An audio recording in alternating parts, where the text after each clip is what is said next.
You're listening to the Relevance Hour, the podcast where purpose driven leadership and bold ideas bring more impact and relevance. Join Andre Wiringa and Dennis Drosser as they talk to inspiring leaders, disruptors, and change makers, redefining how we learn, lead, and interact. Get ready for stories, insights, and conversations that keep you ahead and always relevant. Hello, and welcome to the Relevance Hour podcast, a space where relevance and leadership come together to transform the way people learn, lead, and interact.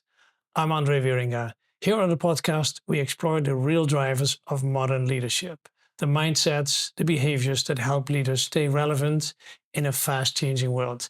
And today we're talking about something crucial that is reshaping how leaders lead: coaching.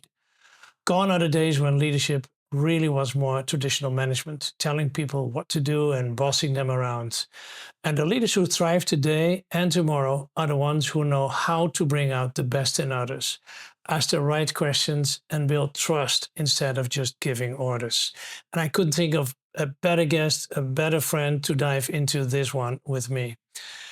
My dear friend, co-founder of CitizenM Hotels, an innovative hotel brand that's turned traditional hospitality on its head with its demographic approach, smart use of technology, and a strong belief in empowering people at every level. He's a seasoned hotelier with an amazing vision, a true challenger of old school thinking, always ready to help others, and someone who's as passionate about people as he is about business. He's also been a very good coach, impactful coach for me, and a mentor since the day we met. Michael Levie, welcome to the podcast. Thank you, Andre. It's so nice that you are here, and it means a lot to me. To me too. It's wonderful to be here. We talk about coaching in this podcast. Let's dive straight into it. What is coaching to you? What does it represent? Why is it relevant? Well, I think that coaching is a topic on its own, obviously, but coaching sits in a much bigger network. Coaching is not in isolation, but coaching is one of the most effective tools to, as you mentioned in the intro, to bring the best out of people. And everybody is different. Everybody needs a different approach.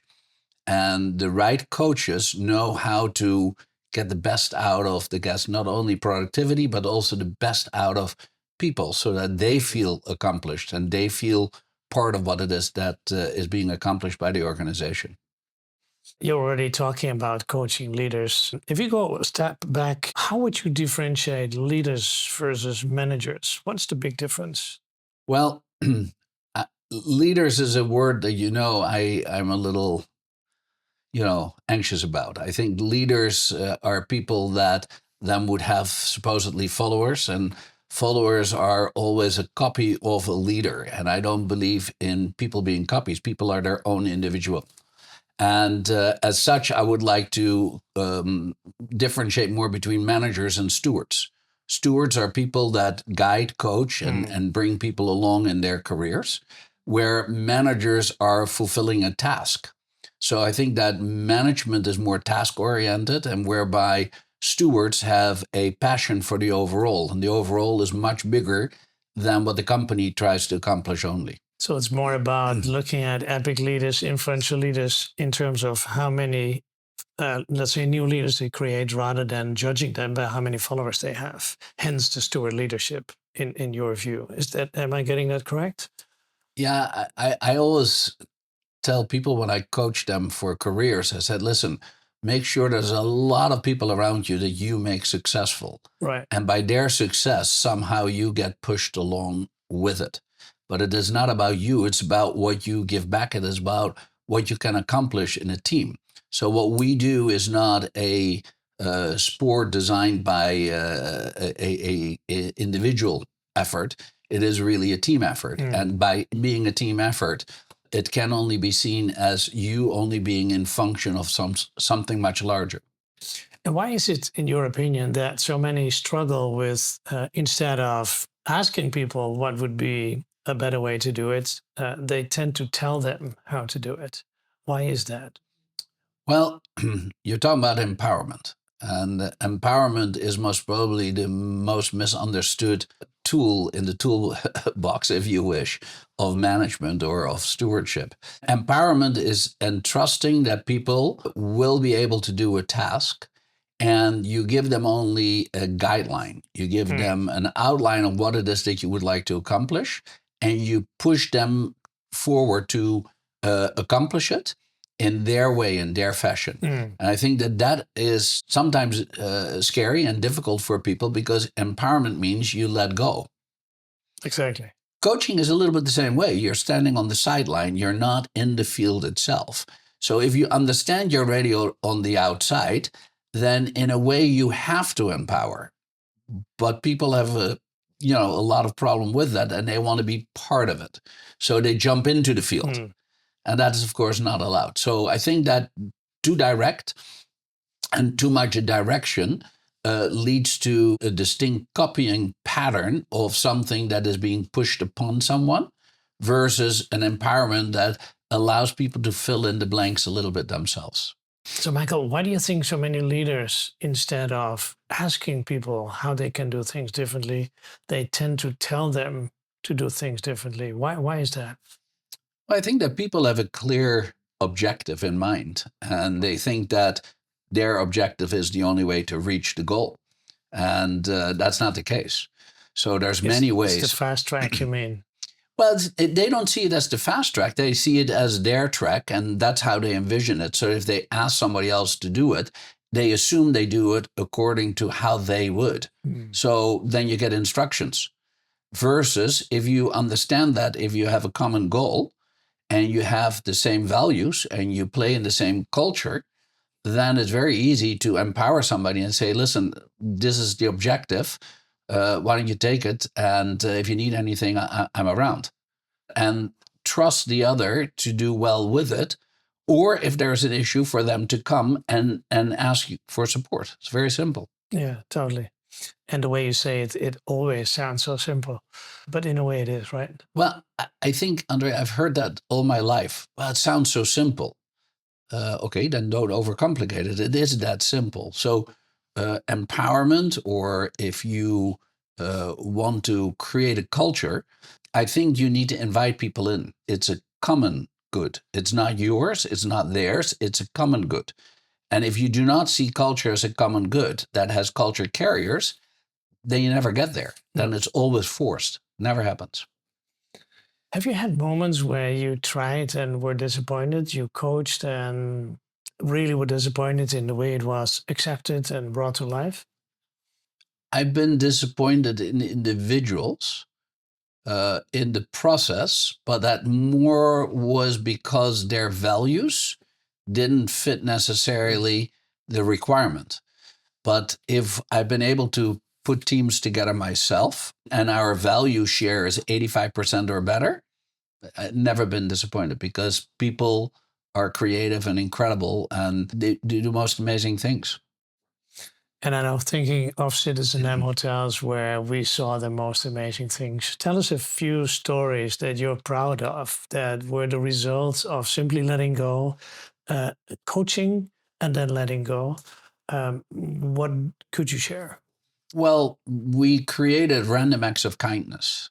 And a random act of kindness is just that. There's an opportunity to do something for someone else, then do it.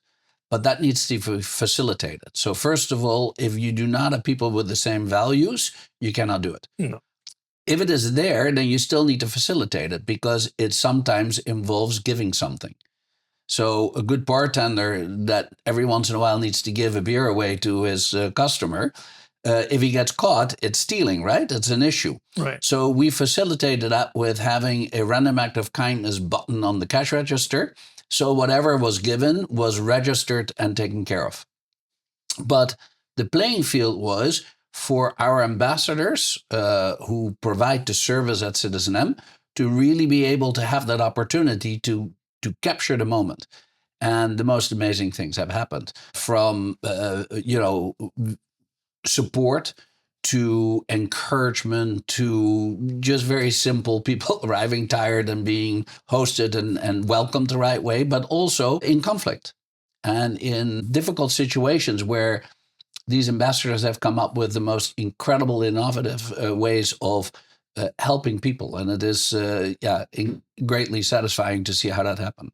Mind-blowing sometimes. I remember you told me the story of Tata, who was approached by this tall Dutch guest. Can you share? Yeah. So we had a very wonderful ambassador, but she was not very tall. And this big hunk of a guy came in that really had a tough day. And she just said, "Do you need a hug?" The guy said, "Actually, I do." And it was the most awkward thing because he almost had to go to his knees to receive the hug. But it was so intense and it was so well meant. And it was, just a human need that he had. And she spotted it and she said, "You need a hug." And it came totally natural. Very simple things. But we've had it also where people spot if you're in thoughts or if you're drifting away a little bit, you see if somebody is in good spirits or not. And just to go over and say, "Hey, listen, can I get you something? Is there something you need?" But not physically. Yes, you can bring them a cup of tea, of course, and it can be on the house. That's not the issue. But how do you bring human kindness to that moment? To be mentally there. Right? Totally. Yeah. And I think that takes the right culture, the right ambience where people feel empowered and are coached to actually do what you just described. Yeah. I think we had many examples of random acts of kindness that you couldn't even think of when defining or designing a coaching program. It needs to be coaching and beyond. Yeah. Now, I also remember we started in Schiphol Airport's first property, then Beethovenstraat, Amsterdam South, and then went to Glasgow. And then you came to a point, can we replicate this culture? Can we, or how can we make sure that the coaching culture that we built for the first 3 properties actually get wings so we can ship it around the globe? How was that? How did you do that? When you have control yourself over it and you can be there daily, it's different because you get the feel and the vibe. But we soon realized that the only way to guarantee that stability and that consistency is by having culture carriers.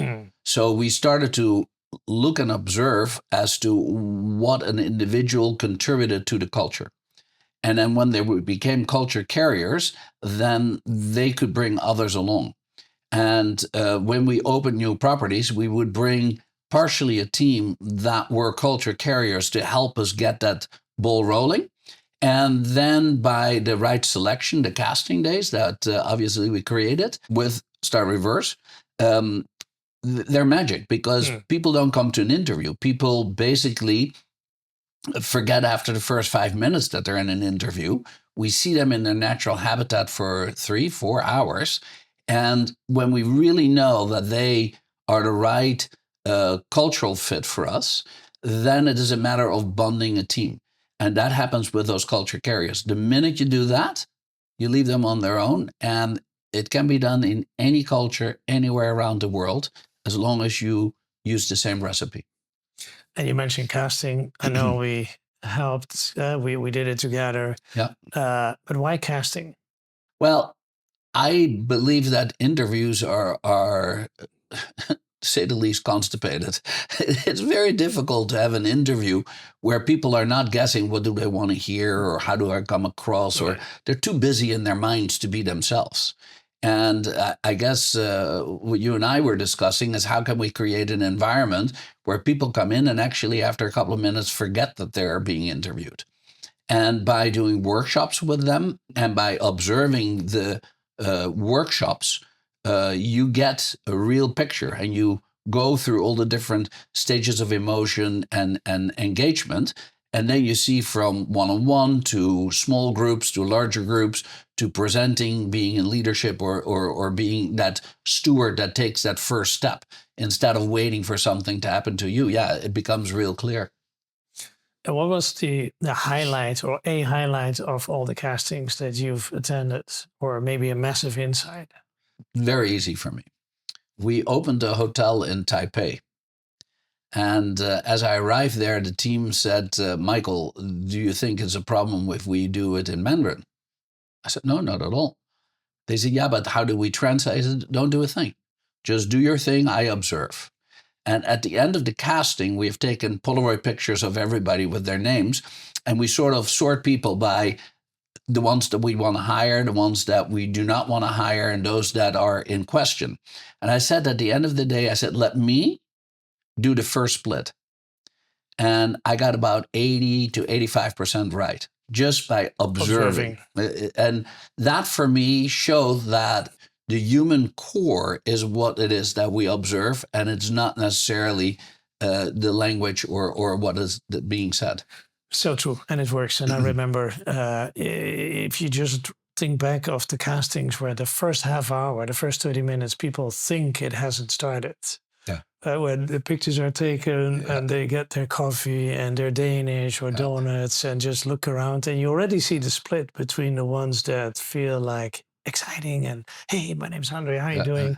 And the others that stand at the wall and think, what is this? Yeah. You already got your first, like, you have a blueprint where it's all about surprising, connecting, touching, and be real. Can you tell us about that? I think you helped us find that within our own DNA. So we as an organization, partners, how we started the company, we have a way of doing our thing. And you extrapolated out sort of those keywords that are drivers that are important for us. And by utilizing them and by selecting people on them, it becomes very easy. So it's sort of like you start to find a pattern, and then you utilize that pattern in obviously coaching, but you give also stability to people to understand, okay, this is what it is all about. So you take the mystery out of it. It gives direction. And I remember you mentioned we need a genie in a bottle to be able to ship it, and having that common north, and then allowing people to coach because they know what good looks like and where north is. So that all sounds like the good side, but I can imagine you have days, or maybe I'm the only one, you have days that you're jumping into a situation and do stuff rather than coach stuff or coach people. Do you have those days? Throughout my career, I put on my agenda sometimes that I needed to be also difficult a day, because I'm always very positive and supportive, that sometimes you need to be difficult and question and sort of provoke a little bit. And I think that is needed as well, because people need to be on edge. If there's no pressure, then no innovation takes place. So I had to learn that. But I do believe that you create an environment and people excel in an environment. And we have seen it with the organization also as it grew, that DNA and that culture became so important that still now I receive mails from ambassadors that worked for us 10, 15 years ago, and they still sign off as, citizen, whatever their name may be. And they stay in touch. They feel very connected with the organization. And I believe that we tell them always, listen, what we do here obviously is for the company, but it's also for you. It benefits you the rest of your career, hopefully. And they sort of acknowledge that as they move on in their career, that what they found at CitizenM and where they were part of at CitizenM was very valuable and made them maybe better stewards or better coaches. It's so true. And I mean, even the day before yesterday, what was it, 2 days ago, my son had his birthday, and I met an ex-citizen. He said, I recognize you. I saw you and Michael in like one of the videos that we created. And I think it's true. And Valentina, I ran into her in Dubai, and it's such a powerful community. Yeah. And it's been, let's say, fed by you with so much love and attention and devotion. And often you saw the potential in people that they didn't see themselves. How did you actually unlock it? Well, sometimes it's very complicated because we all have a backpack full of stuff from the past. And when you meet people, it is not appropriate for us to dig around in a backpack and start to figure out what needs to be done, nor are we trained for that. So we sort of invite people in to come onto our journey, and we see opportunities for them. And those opportunities we try to cultivate. And at times they don't see it themselves, or at times their ambition is larger than their ability. Right. So we've had it both ways. We've also had to hold people back. And when they said, no, I'm sure I can do it, then, I would gamble it. And I say, listen, I let you, become, a manager on duty or a hotel manager on the one condition. I'm going to support you 100%. If it does not work, I would like you to stay with us. I don't want you to be disappointed. So, Right. and that worked out. So you need to be fair both ways. What I always admired, and thank you for sharing, because I recognize it, and I always admired when, even when things went really south, you would stand in front of a team or a leader and say, how could we do that differently next time? Yeah, I think that humility, Andre, is something that people say very easily. You need to be humble, and you need to be. It's not that easy.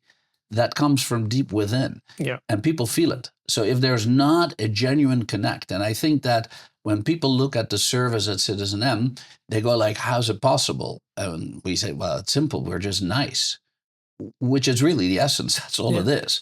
But where it hits differently is because it goes from human soul to human soul. It's a real genuine connect. And those moments you need to create or cultivate by setting the stage and waiting for it to happen. And the right people seize the right opportunity. And that's what we created in the culture. And that's what makes it special. And you always remain calm, but there must have been moments, and I know there are moments of chaos, of, let's say, fast and rapid changes needed. How do you coach people to, I mean, can you coach people to stay calm under those circumstances? And how do you coach people to pass your calmness on again to others? I think the best sort of comparison is to leaders in sport. They need to compose themselves and they're in a role as well.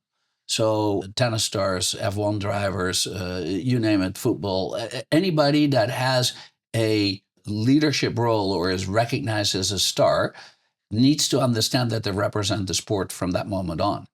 And I've always said it is not about me. The company goes on, and I have not been active in the day-to-day for a while, but it is about a role that you have, and staying calm, staying in control, and being there for others is part of the gig. It's part of your responsibilities. I think there's a couple of people that will say, no, Michael is not always calm because I know what I want. And I will in meetings be clear. One of our favorite rules is honesty is a gift, right? Feedback is a gift. So you need to be honest. And if not, people do not know where to place it. So that worked for us, but it needs to work for an entire group. It cannot work singular by itself. We do a separate podcast on the people that think that way, but no, kidding. Yes. So I want to make this super practical for those who think, I want to become a better coach, but where do I start? What are 3, let's say, simple suggestions or sounding simple suggestions that you want to share? I would say that if you want to be a better coach, number one, it is about the common effort and not about an individual's effort, including your own.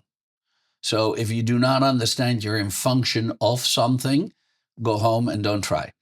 If you understand that you are in function of and your role is to choreograph, then do that. So you have more experience, most probably. You have a better vision, most probably. And bring that vision and that reality to others. Explain it to them. Explain change.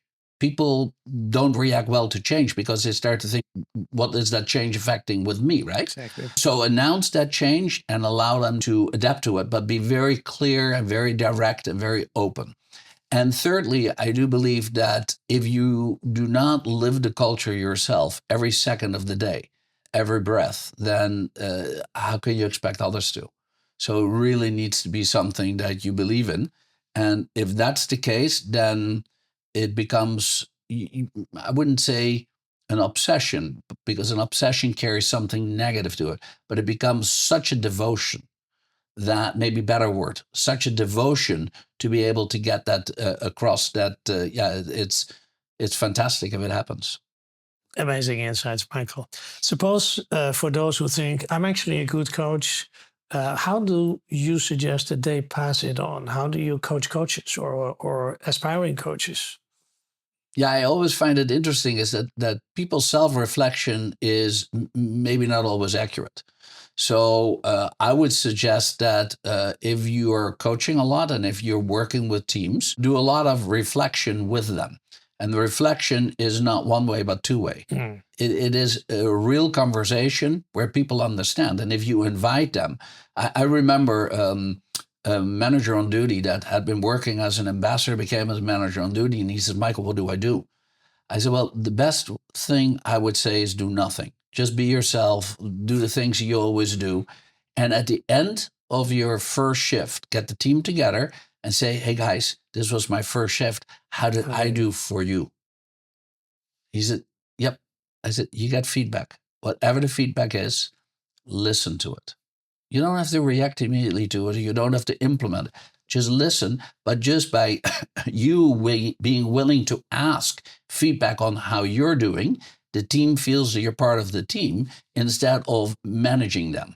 And that is where empowerment can start. So now you can ask them to do whatever it needs to be done their way as part of our culture. Very powerful. It almost feels like natural. Eh? It's coming natural, like it doesn't cost you an effort. And I know it does, don't get me wrong. But how do you prevent when you're coaching others to become better coaches, that it doesn't feel like extra work for them, that it becomes part of the culture? How do we do that? Well, I think they, like you're looking at me and say, listen, sort of comes natural. Everybody has their natural way of doing it. And that's what empowerment is all about. You allow them to do it their way, so it becomes easy. And it is that easy because everybody has it in them. You just got to allow it to flow. So they should never copy. Again, leadership creates, followers. And stewardship allows people to do it their way and maybe even better than you. Great. That's how it happens. So, Michael, I always get the question like, so what's the difference between providing feedback either on the job or off the job and coaching? How do you see that? So a lot of organizations have feedback sessions and they sort of are mechanical. So in a feedback session, I need to hit on a certain, KPIs, if you wish, or service-related elements that need to come out. Mm.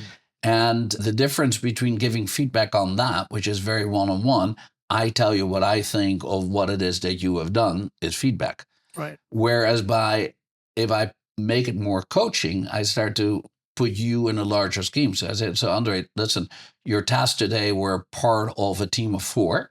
You were focusing on X, Y, Z, and some things went better than others. How did you feel about it yourself? And did it enhance the overall shift or the overall requirement towards the guest?